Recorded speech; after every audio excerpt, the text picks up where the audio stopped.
امریکی سینٹ نے ایران کے خلاف جنگ روکنے کی کوشش ناکام بنا دی ہے۔ سینٹ میں صدر ڈونلڈ ٹرمپ کے جنگی اختیارات محدود کرنے کی قرارداد مسترد کر دی گئی ہے۔ 100 رکنی سینٹ میں قرارداد 47 کے مقابلے میں 53 ووٹوں سے مسترد کی گئی ہے۔ ڈیموکریٹس اور ریپبلکنز دونوں پارٹیوں کے سینیٹرز کی جانب سے پیش کی گئی قرارداد میں مطالبہ کیا گیا تھا کہ ایران پر فضائی حملے روکے جائیں اور ان حملوں کے لیے کانگریس سے منظوری لی جائے، تو امریکی سینٹ نے ایران کے خلاف جنگ روکنے کی کوشش ناکام بنا دی ہے۔ سینٹ میں صدر ڈونلڈ ٹرمپ کے جنگی اختیارات محدود کرنے کی قرارداد مسترد کر دی گئی ہے۔ 100 رکنی سینٹ میں قرارداد 47 کے مقابلے میں 53 ووٹوں سے مسترد کی گئی ہے۔ ڈیموکریٹس اور ریپبلکنز دونوں پارٹیوں کے سینیٹرز کی جانب سے پیش کی گئی قرارداد میں مطالبہ کیا گیا تھا کہ ایران پر فضائی حملے روکے جائیں۔ امریکہ اور اسرائیل کے ایران پر حملوں میں تیزی آ گئی ہے۔ رات بھر کئی مقامات پر بمباری۔ اسرائیلی فوج نے تہران میں فوجی انفراسٹرکچر اور دیگر مقامات پر حملے کا دعویٰ کیا۔ سیکیورٹی کمانڈ مراکز کو بھی نشانہ بنایا۔ کرمانشاہ، تبریز اور یزد میں رہائشی علاقوں پر بمباری۔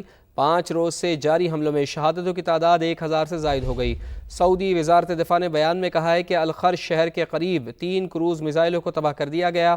ایرانی پاسداران انقلاب نے اسرائیل اور امریکہ کو خبردار کیا ہے کہ رجیم چینج کی گئی تو اسرائیل کی نیوکلیئر سائٹ ڈیمونا کو نشانہ بنائیں گے۔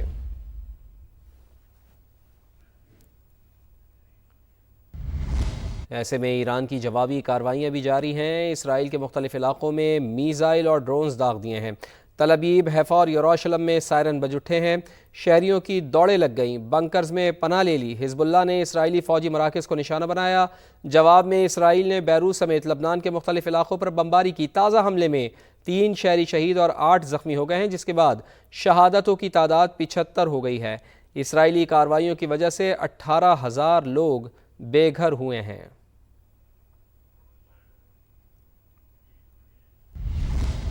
اور ابھی اسلام آباد سے خبر ہے، جہاں مارگلا کی پہاڑیوں میں لگنے والی آگ پر قابو پا لیا گیا ہے۔ آپ کو بتائیں کہ ریسکیو اہلکار ایسا بتاتے ہیں۔ کارروائیوں میں انوائرمنٹ ڈائریکٹوریٹ کے 30 فائر فائٹرز نے حصہ لیا ہے۔ آگ مارگلا ایونیو کی رینج میں لگی تھی۔ ترجمان ضلع انتظامیہ کا ایسا بتانا ہے کولنگ کا عمل یقینی بنانے کے لیے عملہ موجود ہے۔ ترجمان کا ایسا بتانا ہے۔ تو اسلام آباد سے خبر، جہاں مارگلا کی پہاڑیوں میں لگنے والی آگ پر قابو پا لیا گیا ہے۔ قمر المنور ہمارے ساتھ موجود ہیں۔ جی قمر صاحب، بتائیے کیا تفصیلات ہیں آپ کے پاس؟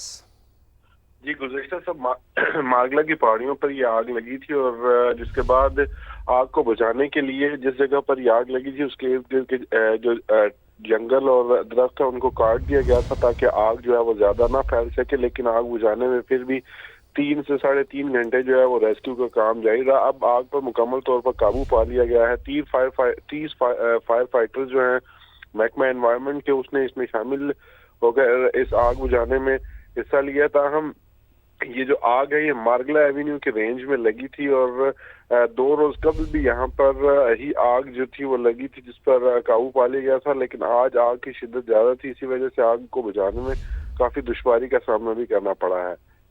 جی بہت شکریہ آپ کا۔